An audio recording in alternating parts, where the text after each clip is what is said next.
Yo, what is good, YouTube? And welcome back to another JC2K video. In today's video, we're going to be ranking the top 10 best budget cards in NBA 2K24 MyTEAM. Before we hop into the video, if you haven't already, make sure you hit that subscribe button. Help me push towards the 15,000 subscriber mark on the channel. I'm uploading every single day, and I would really appreciate it if y'all do subscribe. Without further ado, let's hop right into it. We're going to start off with just stating what I'm defining as a budget card right now. What I am defining as a budget card is anybody Ruby and below. Basically, the most expensive cards on this list are like 56,000 MT. And there's mostly rubies on this list. We got a couple of sapphires, couple of emeralds on here as well. Hoping to see prices continue to drop, number one, and continuous better and better budget cards dropping as well. Really want to see some really elite ruby cards and things of that nature for people who are just starting off on the game. Just want really good options that are affordable for people's squads. But without further ado, let's hop right in. We're going to start off at number 10. Number 10 and the bottom half, honestly, is where most of the lower tier cards come in. Go with Lou Dort at number 10. I also considered Marcus Smart. I think, honestly, either one would be a great option at number 10.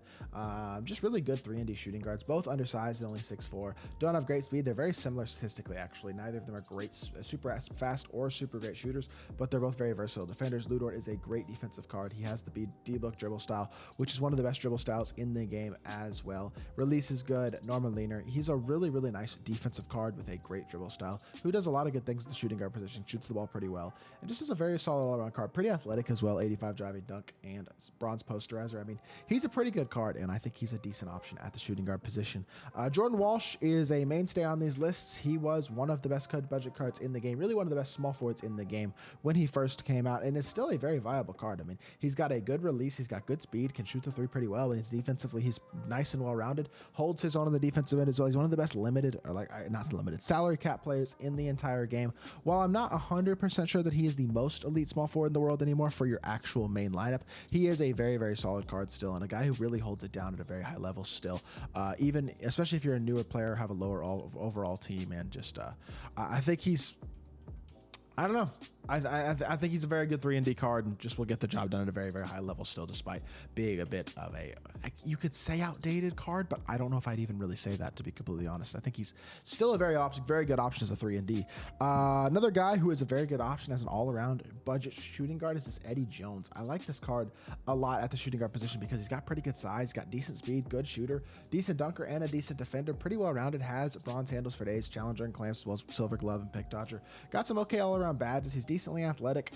Release is kind of ugly, but he's also got the D-book dribble style. I think he's a pretty well-rounded card. A guy who I really liked using when I used him a little bit on my nobody spent account and some challenges and things like that. I thought he was a decent card, and I don't think he's a bad option at all. Wes Unseld comes in at number 7, and I think starts to up the level of these budget cards a little bit. This Wes Unseld card is really nice. I mean, he is a 6'7" power forward, 6'10" wingspan, so does not have incredible size, not bad size by any means, but I wouldn't say the size on this card is special or anything like that. But he's got an afro that does make him look taller than 6'7". Good speed, really good shooter with a great release, which really helps him out as a shooter. He's a good interior player, especially in the post. And then defensively, he's okay as well. Not incredible stat-wise, but badge-wise, I'm also not incredible, but 82 interior is good. Player build's pretty good. He's an absolutely knockdown shooter. This Kobe base is so good, and he gives you some playmaking offensive stuff as well. Has playmaking takeover as his base takeover as well, which I think is honestly really, really good. It makes him very versatile as like a passer at the power forward position, and a really intriguing card at that spot. And number 7. Number 6, gonna be X-Man, Xavier McDaniel, another power forward, another really good card. X-Man's 3-ball's a little bit low, only a 70, but the release is smooth and fast. He's got good speed, very, very good athlete, and then 85 interior, perimeter, and lateral quickness. The defensive badges aren't great. Really, the badges all the way around on this card are not great, which is one of the things that holds him back a little bit, but his animations are really nice. Release is really good. Defensively, he feels much larger and much more versatile than a 6'7" player generally does. And overall, I really like the card a lot. I really like his release too. Whatever base he has, which is the Isaiah Roby base, is a really nice jump shot base. George Gervin and Hudson Calderon have that as well. It's nice and quick and smooth, and it's definitely just a really solid, smooth, easy release in my team. So that is something that I am definitely a fan of as well. And yeah. So next player today at number 5 is going to be I think I'm going to go Robert Covington at number 5. I had a debate with him at number 4, but I think Rocco at number 5 is fair. A great 3-and-D small forward. Really, all these top 5 cards are very, very good cards, even at like a more competitive, sweaty level. I feel like they're still super viable, so that is something to consider and to remember for sure, is that a lot of these cards have a lot of value, to be completely honest. in terms of being able to fill spots and do good things for your team, all that type of stuff. And then I don't know. He's 3 and D. 74 speed, 74 excel, 86 shot 3, 83 interior, 83 perimeter, 83 lateral quickness. Defensive badges are really, really solid all the way around. He's got the interior ability as well, and I like his release, and he's just another one of those cards, like I said, fills a lot of holes, does a lot of glue guy stuff on the team. Really good defender, really good shooter. At small forward, that's like the 2 most important things generally for your meta small forward that you would want. So at least to me, I think it's a pretty no-brainer that Robert Covington's still a great option at the small forward position. Hoping to get a higher overall version of him soon. We do have all rubies from here on out, and these are some of the top rubies in my team. Serge Ibaka at 6'10" with a 7'4" wingspan is a card who just does a lot of things really, really well on the court, to be completely honest. He shoots the ball pretty darn well with a smooth release. He's a very good athlete, and then he is defensively really, really versatile as well and very good. Gold anchor, brick wall, chase down, post lockdown, among other things. Shooting is really smooth and easy. He has gold posterizer. He's just a really versatile, good card at the center position who honestly holds his own against even the top centers in my team. Not a card that I feel like is a liability, and I think he's a guy who you could honestly use at a very high level even right now, and is still actually on my no money spent team, which is something that y'all will have to see how I updated that squad a little bit in just a bit. I'll have an episode coming later today or tomorrow of the no money spent account, but top 3 is going to be Joe Smith at number 3. Pick and pop power forward, great shooter, really, really long.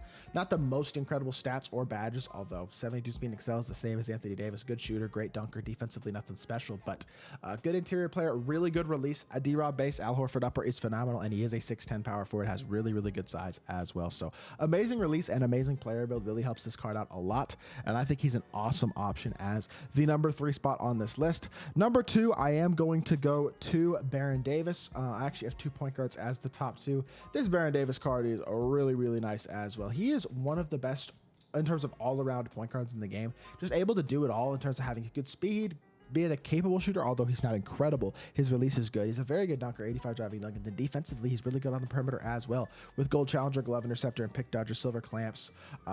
Has gold posterizer as well. He's a very capable slasher. Movement is pretty good. Lillard release, I should say, the base is very, very smooth as well. He greens consistently open, and I just think he's a really nice card. Another guy just like Serge Ibaka that is currently on my no money spent squad. And then we have a guy in Michael Ray Richardson who just came out yesterday, as y'all are seeing this video, and is one of the best point guards in my team. I understand his 3-ball rating is a bit low, but he is an absolute special talent at the point guard position right now. 6'5" with 6'8" wingspan, 87 speed and excel. I understand the 3-ball rating is low, but he dunks the ball pretty well, and then defensively he's a monster. He's an absolutely elite defensive card. I understand offensively he is not great by any means, but he doesn't need to be because he's big and he defends his butt off. Now, you are going to want, if you use a guy like Michael Ray Richardson, to probably try to prioritize getting playmaking by him. But I just think in terms of his ability to compete at a competitive level, this card is better at a competitive level right now than anybody else in this list, in my opinion. You could make an argument that maybe Serge Ibaka deserves to be listed a little bit higher, but honestly, just going to need 2K to drop some more budget cards or some new grinds and stuff to do, because I feel like we're starting to fall just a tiny bit behind on the no money spent side on some of the stuff, although they did give us some good freaky grinds, obviously, for Sean Livingston and Steve Smith as well. And there have been some pretty good free cards, so hopefully that will continue. But with that being said, that is going to do it for this video. So I hope y'all did enjoy. If you did, make sure you hit that like button, leave a comment, and subscribe. I'll be back with more 2K content very, very soon. I appreciate y'all. Peace.